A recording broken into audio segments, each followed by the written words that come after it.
Welcome to MsMojo, and today we're counting down our picks for the top 20 sitcom moments that made us happy cry. Better than anyone I've ever met. Oh, you're the best. For this list, we'll be looking at the scenes from our favorite situational comedies that made us so overcome with joy that we couldn't help but tear up. Since some of these moments occurred during pivotal moments in the series, a spoiler alert is in effect. What moment had you choked up? Let us know in the comments.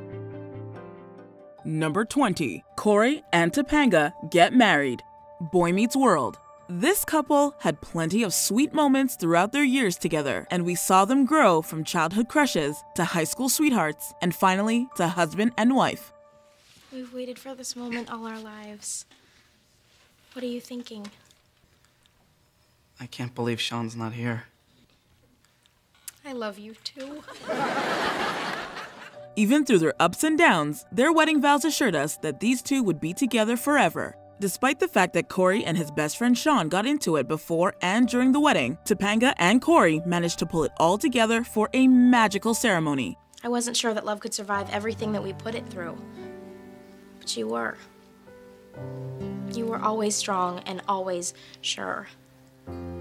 And now I know that I want you to stand beside me for the rest of my life. During their vows, Topanga talked about how sure she is that he's the one, as he's the one who's been sure about her all these years, and we couldn't have been happier for them. I now pronounce you husband and wife. You may kiss the bride. Number 19. Mandy and Georgie have a baby. Young Sheldon. Georgie and Mandy's unexpected relationship has turned out to be one of the most adorable and memorable ones on the show thus far. You are completely late, but I'm really glad you're here. Do you want all these people around? No! All right, everybody out. But Out. Their age gap and unexpected pregnancy led to some turbulence, but it's super endearing watching them navigate their anxiety over becoming new parents and seeing them figure it out together while supporting one another. The biggest tearjerker so far came when Mandy gave birth to their daughter, who Georgie adorably called Tiny and Perfect, and he revealed they named the baby after his Meemaw. oh, what's her name? Constance. Yes, thank you. Connie immediately teared up along with the rest of us, and we can't wait to see more sweet moments between this little family as they continue to grow together. You can face it head on and try to overcome it. Good job, Mama. Number 18. Nick and Jess get back together. New Girl. It's hard to think of a couple with more on-screen chemistry, and we were cheering from our living room couches when they kissed for the first time in season 2. Good night, Nick. Good night.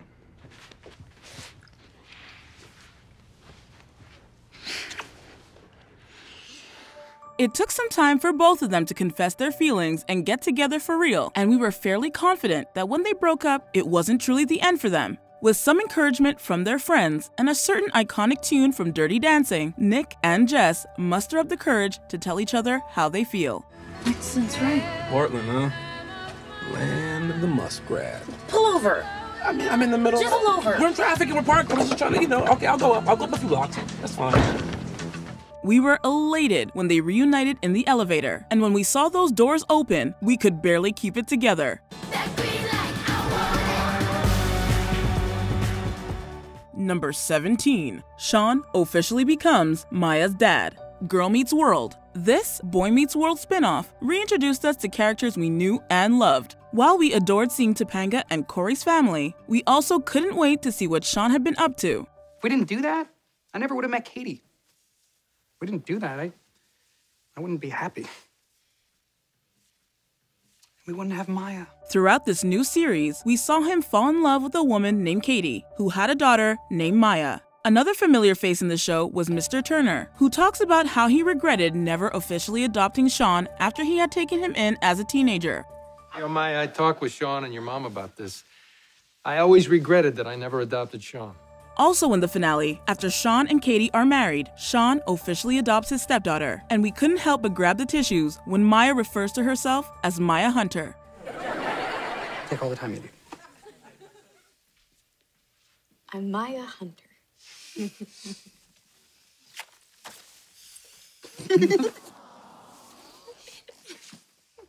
Number 16, Jessie and Becky's Wedding, Full House.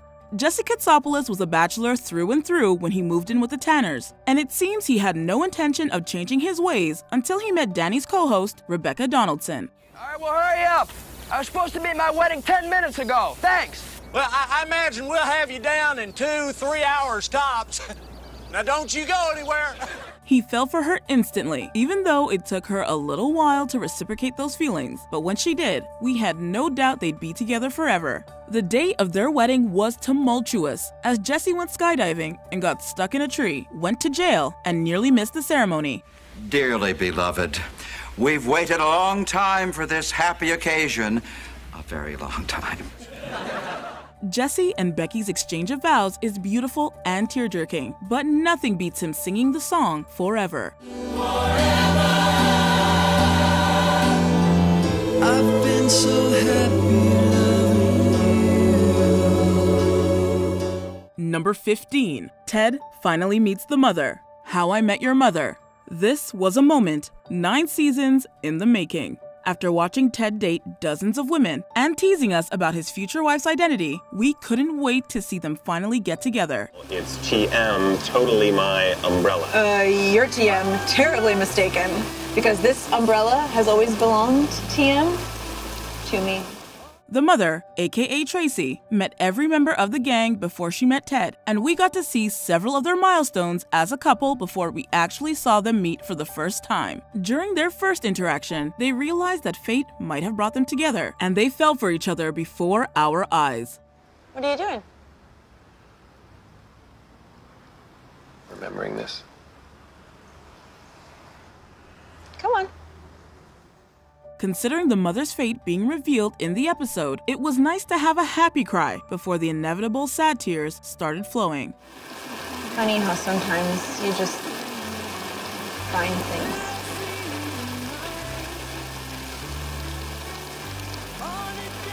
Hi. Number 14, Will and Grace reunite. Will and Grace. These two best friends had their fair share of chaos throughout the series run, but their biggest blow-up came at the end of its original run in 2006. When Grace is abruptly reunited with her ex, who also recently impregnated her, she decided to move out, which left Will deeply hurt. Anybody else call to say happy birthday while I was out with the baby? Grace didn't call, Will. She didn't call last year, she's not calling this year. You want to talk to her, you gotta make the first move. Why should I?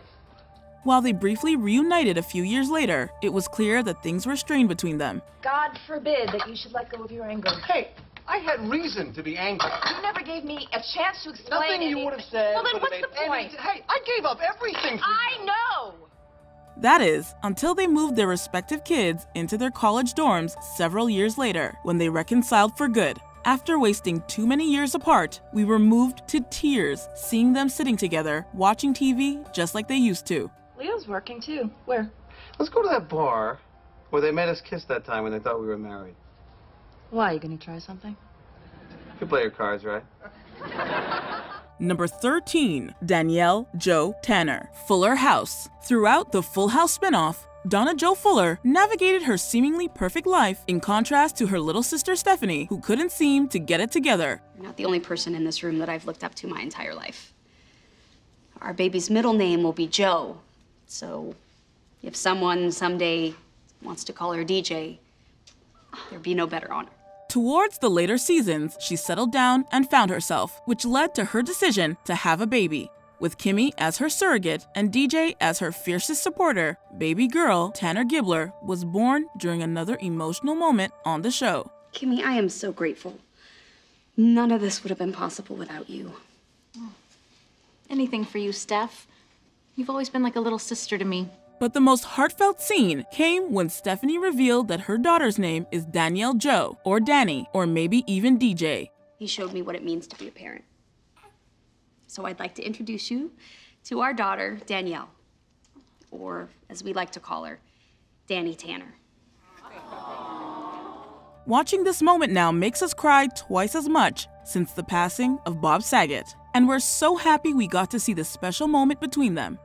Number 12, Chidi reads his note, The Good Place. This series took us on an emotional roller coaster as those in the good place figured out their place, fell in love, and pondered the meaning of it all. But this is sad, man. You got a John Locke quote or a piece of Kantian wisdom you can throw at me? Chidi was a philosophical genius who was able to help explain complex ideas in beautifully simple ways, and it turns out even he could benefit from his own words of wisdom. He grew up determined to find answers in the world, but he was able to remind himself that Eleanor is the answer. If you know that you wrote a note, then you know what it says. I do, but I'd still like to see it again, please. I think it might be some of the best writing I've ever done. This moment reminded himself and the viewers that the meaning of our lives revolve around the ones we love, and that was more than enough to make us cry.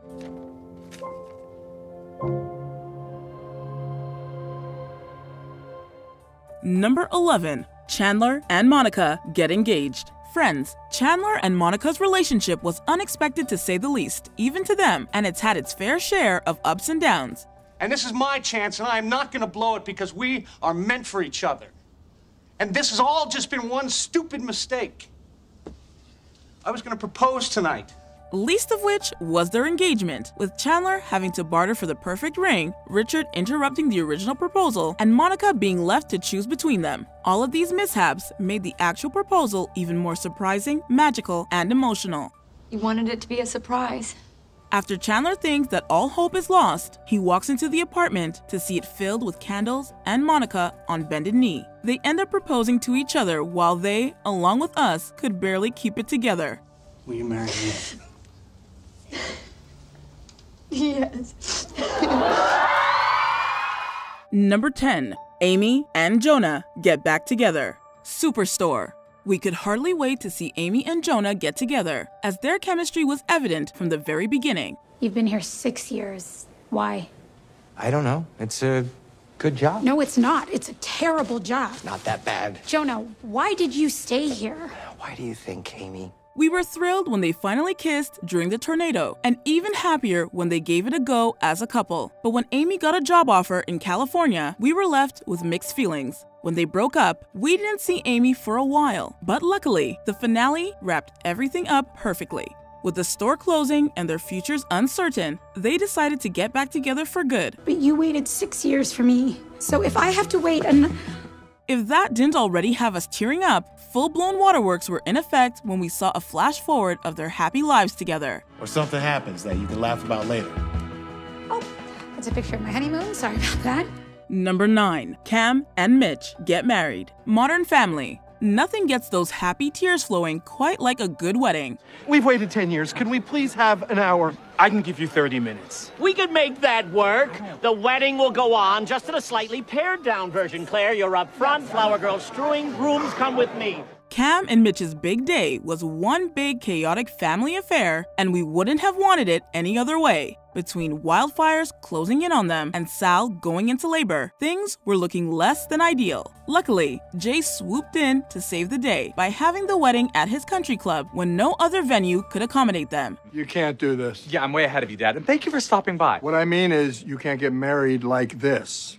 You two deserve the kind of wedding you've been talking about nonstop for the last 9 months. Even though it wasn't the day they imagined, watching Jay and Gloria walk Mitch down the aisle, Phil marrying them at the end of it, and the two gentlemen finally saying I do was absolutely superb. Then by the powers vested in me by the state of California, I am privileged to pronounce you spouses for life. You may now kiss your husband.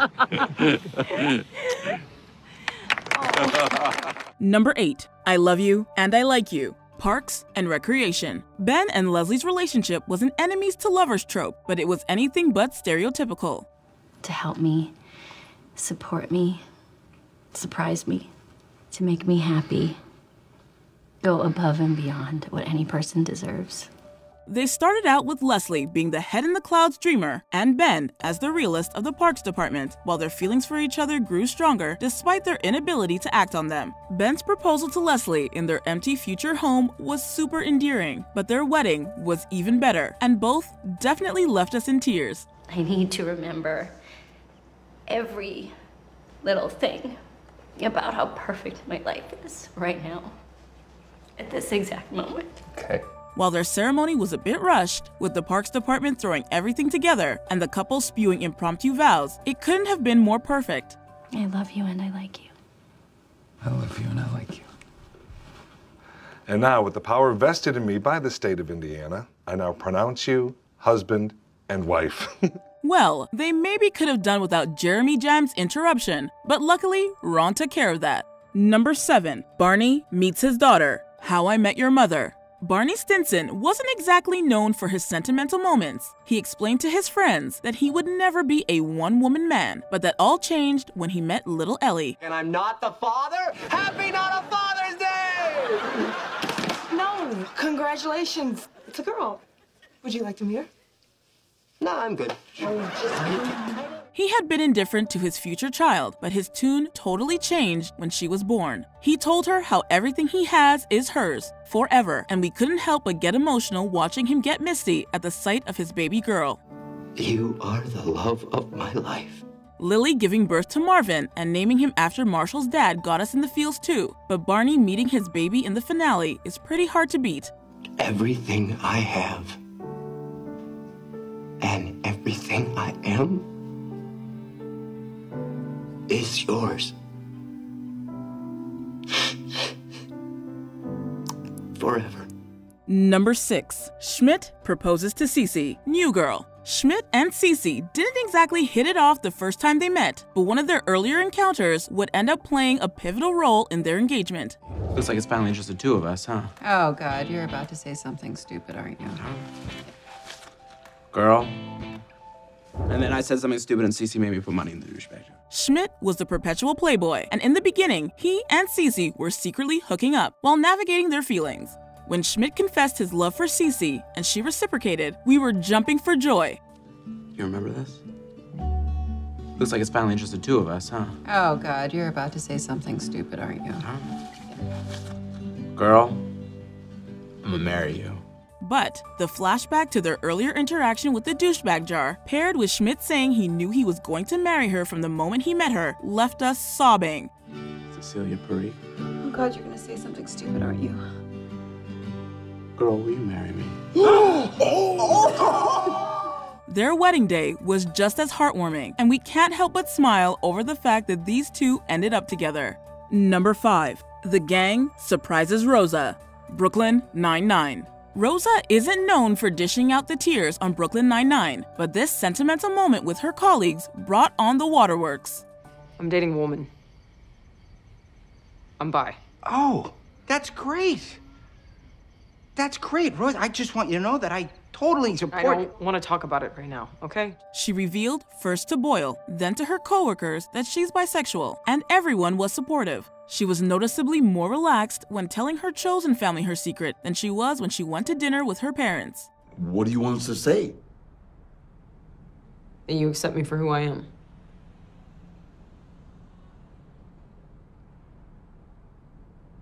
Wow. They were less than thrilled about her coming out, but the Nine-Nine had her back. They hosted a game night for her to show how much they care about her, as they were happy to be her stand-in family, and we couldn't have been more choked up by the gesture. Hey, do you seriously only have 2 wine glasses? Yeah, I live alone. Well, you're gonna need to get some more because there's a lot of us here. Thank you for doing this, man. Of course, we'll be here every week. Number 4. Simply the best. Schitt's Creek. This Canadian show was chock full of heartwarming, wholesome moments. Speak the language of love like you know what it means. And it can't be wrong. Take my heart and make it strong, babe. A lot of those moments happened between David and Patrick. Who among us wasn't an emotional wreck when Patrick proposed, or when they got married during the finale? But the most tender and romantic scene shared between the two arguably came during open mic night at their store. You're simply the best. Better than all the rest. Better than anyone I've ever met. David was taken aback when Patrick started singing an acoustic version of Tina Turner's The Best, and we, along with David, melted. David returned the favor by lip-syncing the original song for his paramour a few episodes later, and we truly couldn't love this couple more if we tried.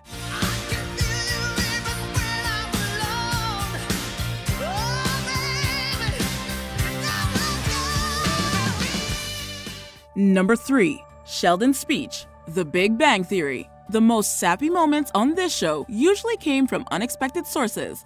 I was under a misapprehension that my accomplishments were mine alone. Nothing could be further from the truth. Sheldon was not normally emotional, so when he was, it's incredibly touching. In the finale, his friends are all fed up with his selfishness, and he surprised everyone by dedicating his Nobel Peace Prize acceptance speech to them.